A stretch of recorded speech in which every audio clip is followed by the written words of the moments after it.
Welcome to the 3 Championship Drive podcast, hosted by me, Lance Caporossi, your favorite podcaster's favorite podcaster, especially when it comes to the Detroit Pistons. First and foremost, that's what we talk about on 3 Championship Drive.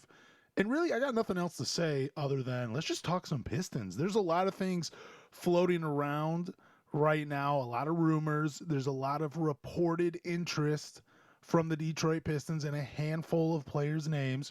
The number one player I want to talk about is, personally, he's one of my favorites. He is just like, not everything about this guy. Like, I don't know him personally, but I've seen enough on social media to know, like, we probably really wouldn't get along or run in the same circles if we were to know each other. But we'd be acquaintances and just say what's up and be cool when we were in the same room. But that is Michael Porter Jr. And the Pistons are a team that are looking at Michael Porter Jr. when it comes to the trade market. Look, I know the dude's a little weird. He jumps on a lot of strange podcasts and talks about a lot of strange things. That's fine. Like, that type of lifestyle isn't really for me. And that's cool if it is for him. I just think he's someone that loves being a celebrity and loves just to hear, kind of like me, just loves to hear the sound of his own voice when he's talking about a variety of topics. I mean, obviously, I have opinions on other topics outside of basketball and the Detroit Pistons. But, for this podcast, majority of those opinions are not going to be on here just because this is a Pistons podcast, and that's what I'm going to stick to. Michael Porter Jr., outside of him being just a little weird, he's a damn good basketball player. Last season, he played 52 games for the Brooklyn Nets, all starts. Don't know why he wanted to have his own team when you're playing with the greatest passing big of all time in Denver. But anyways, played 52 games, started all 52, averaged 24 points per game, 7 rebounds, 3 assists, 1 steal, hit 46% of his shots from the field, 36% of his threes on 9 attempts, and 86% from the free throw line. He provides exactly what the Pistons are needing. Great outside shooter, still brings in some rebounding, a little bit of a playmaker at the 3 assists. Don't know how much that just has to do with being on Brooklyn and him just like probably having the highest usage of his career while playing for them. But I digress. The 24 points per game are nice. He knows how to get open. He knows how to get his shot off. The dude lives from beyond the 3-point line. He's a modern day basketball player, and he's 6'10". Not a great defender. Hopefully you have someone cleaning up behind him, whether it's Duren, Stewart, Paul Reed. Maybe they bring another name in. But offensively, I love everything Michael Porter Jr. brings to the game. And I know fans are like, well, look, he's injured a lot. He doesn't play a lot of games. Well, the last 4 seasons, he's played 52 games. And I think the 52 games, it would have been more. But Brooklyn was Brooklyn, dude. At some point, they're just like, we got to sit this guy down. And I know he missed the rest of the season with a hamstring injury and everything. I do believe he would have played over 65 if he had been on a playoff team. I'm not really too concerned about the injuries because the last 4 seasons, he's played in 52 games, 77 games, 81 games, and 62 games. Not to mention, also from 2023 to 2025, he played in 46 playoff games. And you can point to the last 14 playoff games where he really didn't look like himself and it looked like he wanted to be out of Denver, finding greener grass. Again, I don't know where you find greener grass when you're playing with the Joker. My job, I'm going to get paid millions to shoot the ball and cut to the basket. Sounds like a pretty damn good life to me. I don't know what the package would be if you're going to trade for Michael Porter Jr. I would have to assume. I would say with some of the reports that are coming out with Brooklyn right now that it would be a sign and trade with Jalen Duren. That would just be my guess. Just because Brooklyn has been rumored to be interested in Jalen Duren, especially if the Pistons get cold feet, but we'll talk about that in a minute. So I'm assuming it would have to be a sign and trade. Again, this is what we're going back to. If you want someone like Michael Porter Jr., and I'm positive there's maybe 30% of Pistons fans that do, so I'm probably not talking to you when I talk about this, but you do have to take a risk in bringing in Michael. The risk is bringing in Michael Porter Jr. because even though he has been relatively healthy the last 4 seasons. There's still that injury concern, especially when they were talking about like how I think it's his right leg drags a little bit. And he has that special, I want to call it a brace or something that helps him get lift because basically the nerves are shot in his right leg, right or left leg. It's just crazy, but it also goes to show me this dude has determination to stay on the floor because he just really loves playing basketball. If he didn't love playing basketball, he probably wouldn't go through everything he goes through just to get on the floor. So the injury concern's not that big of a concern for me. I just think every player comes with their own baggage. They come with their own pros and cons. You can talk about 10 players and there'll be 10 fans that can tell you 10 different things they dislike about those 10 players. Like everybody has an opinion. Everybody likes something. Everybody dislikes something when it comes to talking about basketball players. I get it. But Michael Porter Jr., again, not concerned about the injuries. I wouldn't even be concerned about doing a sign and trade. I think with the level of production that Paul Reed could give us, I don't want to see him starting, but if you could get the good level of production from Paul Reed and Isaiah Stewart, you're not really going to miss Jalen Duren as much, especially when I think the offense would still hum the way it does with a Michael Porter Jr. versus a Jalen Duren. I think it's easy to find bigs. It's not easy to find a 20 and 10 big. It's not easy to find all-star bigs. I get that. But it is easier to find bigs that can set screens and roll, catch lobs, finish around the rim. But also, most of the time, those guys give you a little bit more of something on the defensive end. So, I don't know. It really depends on what you want. If you want more shooting, if you want another lights-out scorer. I mean, if he's bringing in 7 rebounds and Jalen Duren's averaging 10, someone can make up for the 3. I think Michael Porter Jr. is much more of a positive playing alongside Cade Cunningham than Jalen Duren. So if there is a sign and trade and it happens to be Duren, I'm going to wish him luck.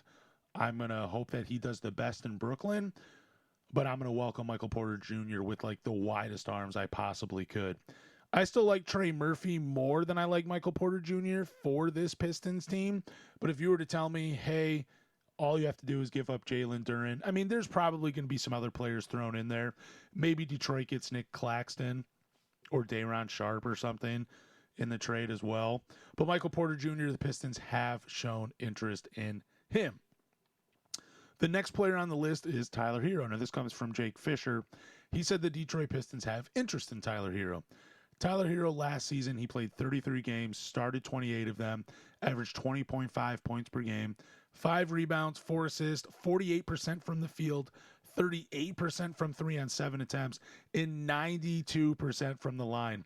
If you're looking for a bucket, you are getting that with Tyler Herro. Like I just talked about Michael Porter Jr. with the 24 points per game. Michael Porter Jr. is a good scorer, but he's more one-dimensional than when it comes to Tyler Herro.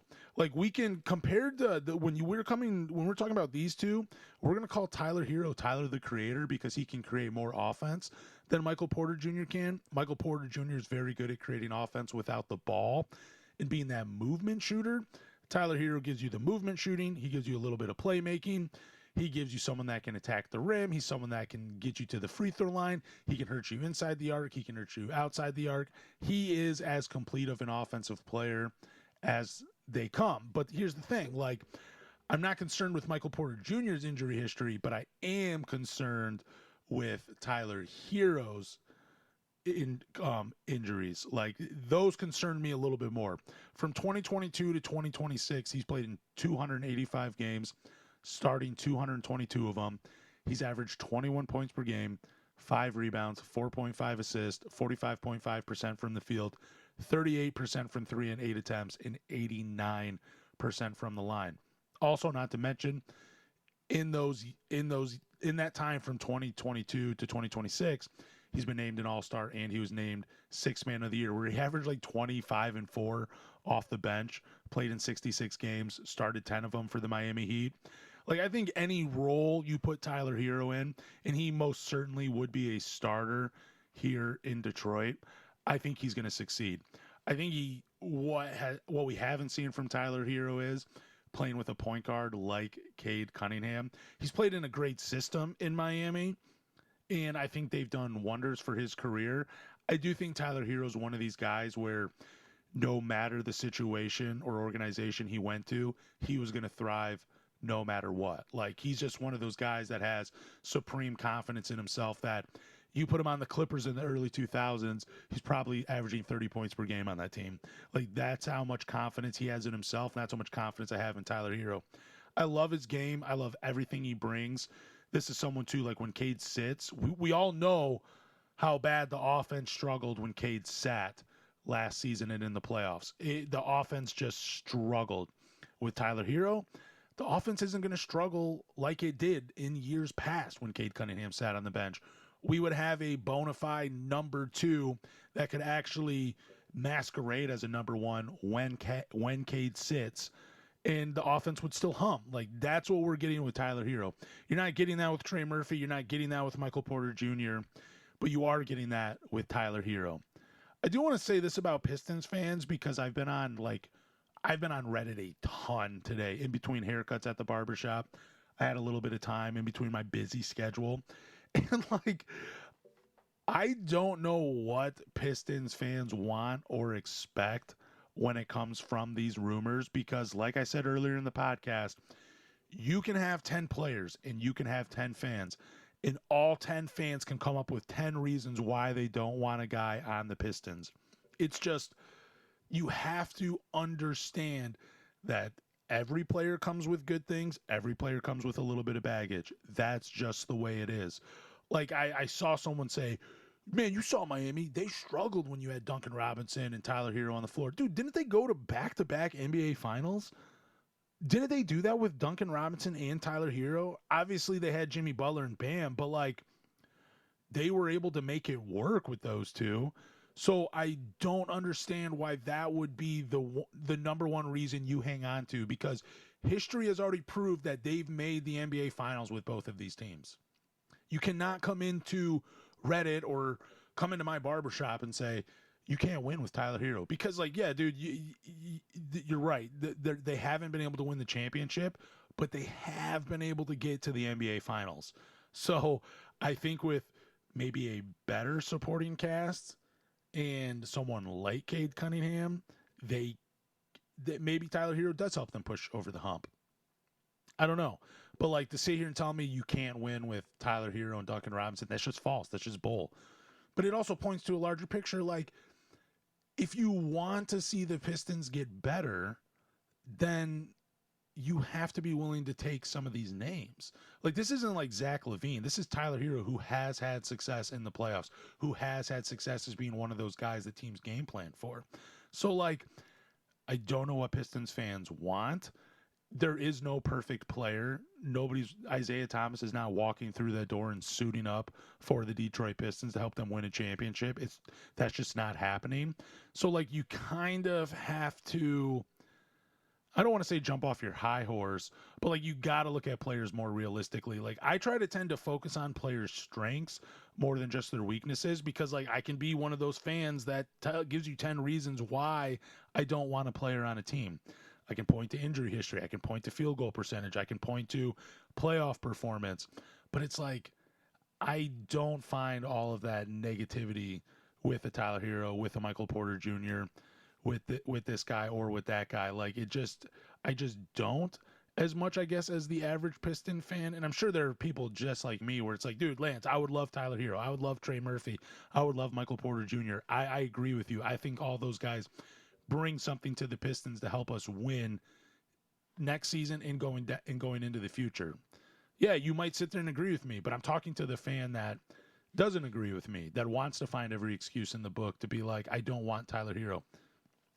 Okay, you don't want Tyler Herro, but who are you going to find that's 25-5, who shoots 89% from the line, who shoots 38% from the three-point line on incredibly high volume? Where are you going to find these players that also have deep playoff experience where they can bring it in and they may not fold under pressure because they've been there before? How many guys can you point to? How many people can you point to in free agency where you're man, if I bring that guy in, he's the missing piece? I think a backcourt of Cade Cunningham and Tyler Herro would put the Pistons in a better position than just running this team back. That's how I feel about Tyler Herro. So the Nets and the Bulls, they will be circling, apparently like sharks in the water, with offer sheets for Jalen Duren in case the Pistons get cold feet. And this comes from John Hollinger. I always felt like John Hollinger disliked the Pistons. Like, it always felt like there was a personal vendetta. There was really just, I kind of stayed away from John Hollinger for a little bit. Like, I definitely followed him on social media because he is a knowledgeable guy. But like when he would report on the Pistons, it always felt like there's just something personal about it. It just didn't feel like he really liked Detroit and what they were building. But John Hollinger reported that these two teams have shown interest in Jalen Duren. I'm really not worried about it. I'm just not. I think Jalen Duren likes his situation in Detroit. I think he likes playing with Cade Cunningham. I don't see Trajan Langdon getting cold feet, but also I don't see the Nets and the Bulls just waiting and like, man, we're going to save all of the money we have just to sign Jalen Duren. We're going to take him away from Detroit. Like, there's a lot of players in free agency, and both those teams are pretty bad, that they need a lot of help, that I don't think that they're really going to concern themselves all offseason during the free agency period with just one player. I just don't. But if Jalen Duren does get interest from the Nets and the Bulls, I'm looking at the Bulls roster. They definitely need a center. I'd have to look at it a little deeper because, like, there's not a lot of players I like on their team coming back in Detroit. Like, if you were to try to convince me of, like, well, we could get Jalen Smith back, I'm not interested. I'd rather just keep Jalen Duren. And I guess when I'm looking at the Nets roster, I am pretty interested in Nick Claxton and Michael Porter Jr. Like, I like both those guys' games. I'm not saying Nick Claxton becomes a 20-10 guy in Detroit, but if he can anchor the defense and give you a little something offensively night in, night out, like if he comes in and he's like 12-8, but like your defense is that much better with him in the middle, that's fine. I would be willing to give up 20-10 for that. He's bringing a lot more to the table than just that, than just, you know, what Jalen Duren did was 20-10. I'd rather have the defensive anchor back there anyways, and Nick Claxton to me is a better defender than Jalen Duren. He just is. And he can set screens and he can roll to the rim. He's not as sexy when it comes to playing basketball on the offensive end as Jalen Duren, but like, I don't need my big to be sexy. I need you to do the dirty things, which I guess can be sexy to some people, but I need you to rebound, block shots, and just be an intimidating presence where people are like, I don't want to go to the rim on the Detroit Pistons because that guy is back there. That's what I need more than 20-10 All-Star, All-NBA third team. I need more of that. So, like, if the Nets are interested, there could be a trade that is worked out. There's a couple players on their team that I do like. But really, honestly, I don't see either of these teams really making a big push for Jalen Duren. And if I were Jalen Duren, I would probably just want to stay in Detroit. Why would I want to go to a team that's worse off than the current team that I'm on? I mean, unless money really is the biggest factor in his life, then, all right, see ya. I'll see you when we play you. The other thing about Jalen Duren is I don't like when fans are like, man, you are, not me personally, but just to other fans in general, when they're like, man, you really dislike and hate Jalen Duren. No, I don't. And I know other fans that are just trying to have a conversation about Jalen Duren. It's nothing personal. It's just, I want to see the Pistons get better. I want to see the Pistons get to a championship. I'm a selfish fan. I want to celebrate a championship. And if I think Jalen Duren can't help us win a championship, I am looking out for other options. That doesn't mean I'm a Jalen Duren hater. It just means it's like, dude, I just want to see this team win. And I don't think the team can win with you. It's nothing personal. I don't hate you. I don't ill will against you. I hope you still blossom into a multiple-time All-Star with whatever team you're on. Now, I don't, because I think it's stupid to get mad at fans just because you want to have a discussion about Jalen Duren and like what the Pistons could potentially do. The last thing I want to see the Pistons do, allocate all this money to him, and then they're stuck in basketball purgatory where they're not bad enough to get a top pick. they're not good enough to win a championship, but they're not in a position to spend money in the offseason. So now you're kind of working with this, I don't know, you're just stuck to what the contracts are, and you're just kind of waiting year after year for them to end. I don't want to be in that position with the Detroit Pistons. We are a 60-win team. If we can improve, and that means trading Jalen Duren because two teams have shown interest in him, then that's just what you have to do. It is nothing personal. You do not have to be mad at me or mad at any other Pistons fan just because we are freely speaking our minds and voicing our opinions. Like, this is it's going to be a long offseason, so there's going to be a lot of talks about this, but I want to make it very clear. I do not hate Jalen Duren. I don't think a lot of fans do either. It's just, if he's the piece that can get us other pieces that improve this team, then I think you got to look at it. And I don't think that that's wrong as a fan to look at it that way.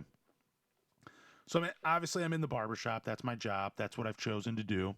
And I love it. Well, I have a couple clients that do listen to the podcast, and one of the guys is going to enjoy this.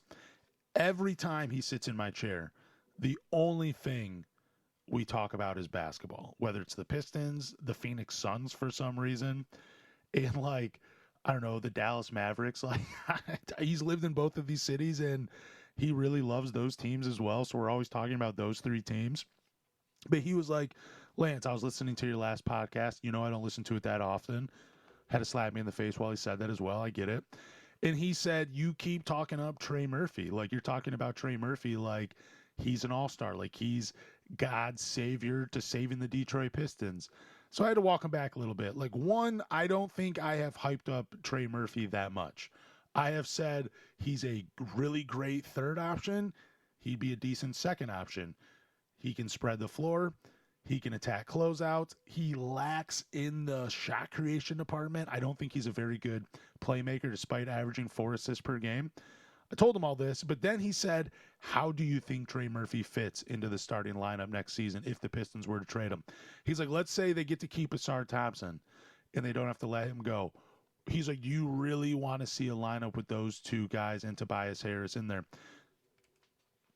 We're going all over the place right now. That's just what I told him. Like, one, if the Pistons were able to keep Asar Thompson, he is definitely starting alongside Trey Murphy. And if for some reason the Detroit Pistons were able to bring back Tobias Harris as well, after acquiring Trey Murphy, and we're talking about they still get to keep Jalen Duren, I don't know how they would pull this off. The starting lineup would be Cade, Dennis Jenkins. In my opinion, I would put Dennis in the starting lineup. Asar Thompson, Trey Murphy, and Jalen Duren. That would be my 5 for next season.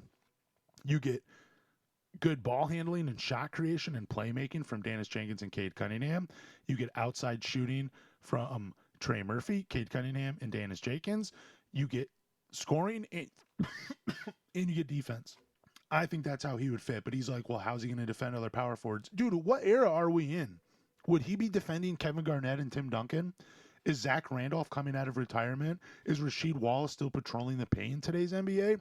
What do you mean, who is he guarding? I mean, outside of playing Cleveland, I'm not really worried about him playing the power forward position. It doesn't bother me in today's NBA. Every team goes small. Why would I worry about Trey Murphy starting at the 4 in today's NBA? He's not battling Hall of Fame power forwards like the guys I just mentioned. He's not doing that night in and night out. Sure, you might have to go up against Paolo. Well, dude, put Asar on Paolo and you get to defend, and he gets to defend Franz. Okay, or just have them switch or whatever it is. I think some older fans of basketball are still so caught up in the 5 positions where it's like, if this guy's a power forward, he doesn't look like the power forwards that I'm used to. Yeah, it's a different game. It's a different game. Why would the power forward position be the same as it was 15, 20 years ago? That doesn't make any sense. Like, Amar Stoudemire's not here. There's no player that plays like him anyway. Like, I don't know what the concern is. Like, I'm not concerned about Trey Murphy coming here. Look at the Knicks. They just won the title. Like, I'm pretty sure OG Anunoby and Mikal Bridges and Josh Hart were playing minutes at the 4 for them. But did you even notice? Well, was it some grinded out game where they were posting up and they had to get touches in the paint? Is that what we saw? No, we didn't. We saw 4-out basketball, 5-out basketball with the Knicks, 5-out basketball with the Spurs. The only team that uses 2 traditional bigs. I believe, honestly, is the Cleveland Cavaliers. Like, I mean, I'm probably missing another team out there, but like, if you're just going by like what teams used to be in the late 90s, early 2000s, Cleveland's probably the closest to that just because they do play with two bigs. But other than that, like, I'm not worried about it at all. I think Trey Murphy fits perfectly into what the Detroit Pistons are trying to do. You mean to tell me you wouldn't want to watch Cade, Dennis Jenkins, or Duncan Robinson, Asar Thompson, Trey Murphy, Duren? You wouldn't want to watch any combination of those five players? And then you get to bring Tobias Harris off the bench? Oh my God, chef's kiss. That's like the perfect recipe for the Detroit Pistons to dominate the Eastern Conference. Give me Trey Murphy on this team without losing Asar or Jalen Duren. I am one happy Pistons fan. It would be unbelievable. I don't see that happening. But again, to answer the question, how does he fit into the starting lineup? Dude, like a glove, like the last piece to a puzzle. That's exactly how Trey Murphy fits on the Detroit Pistons. I'm not worried about it at all if he gets to play in Detroit. Put that jersey on, get the last name on there, and go hit me some threes. Go kill it in transition. And, dude, get some steals while you're at it, Trey Murphy. Not worried about it all. I was going to talk about another prospect at 21. I'm going to save it for the next episode. I got to go do some stuff. Anyways, thank you guys for listening to the 3 Championship Drive podcast. Do me a favor, subscribe, leave a review, but more importantly, tell a Pistons fan